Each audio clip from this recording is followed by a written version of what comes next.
উচিত নহয়। মানুহৰ কৰ্মস্পৃহা, মানুহৰ সত্যবাদিতা, আত্মবিশ্বাসৰ মাজেদিহে মানুহৰ মহত্বটো নিৰ্ণীত হয়।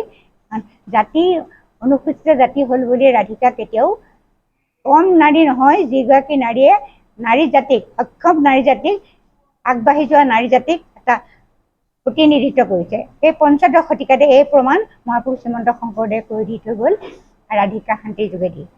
আৰু সেইকাৰণে মই আনন্দিত, গৌৰৱান্বিত হৈছোঁ আৰু মই ধন্যবাদ দিছোঁ সদৌ শিৱসাগৰ জিলা অনুসূচিত ছাত্ৰ সন্থা, সদৌ অসম অনুসূচিত ছাত্ৰ সন্থা, তেওঁলোকে এইগৰাকী মহিয়সী নাৰীক মাজত চিনাকি কৰি দিবলৈ এনেধৰণে মহৎ কাৰ্য হাতত লৈছে।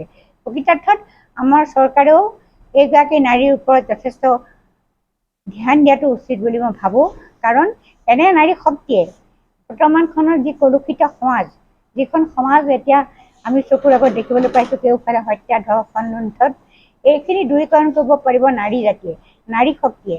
নাৰী শক্তি যদি প্ৰকৃতাৰ্থত শক্তিমান হয়, আত্মশক্তিৰে, আধ্যাত্মিক শক্তিৰে যদি নাৰী শক্তি বলীয়ান হয়, তেতিয়া তেওঁ ঘৰখন, প্ৰত্যেকগৰাকী নাৰীয়ে প্ৰত্যেকৰ ঘৰখনক এটা অনুশাসনলৈ আনিব পাৰিব আৰু তেওঁলোকৰ সন্তানসকল অনুশাসনৰ মাজত থাকিলে, আধ্যাত্মিক চিন্তাৰ মাজত থাকিলে, সৎ চিন্তাৰ মাজত থাকিলে ভৱিষ্যত প্ৰজন্ম আমাৰ সৎ হ'ব বুলিও আমি বিশ্বাস কৰোঁ। সেইকাৰণে মই ভাবোঁ আমাৰ সমাজে, আমাৰ চৰকাৰে, আমাৰ সকলোৱে ৰাধিকা শান্তিৰ ওপৰত গুৰুত্ব দিয়াটো উচিত।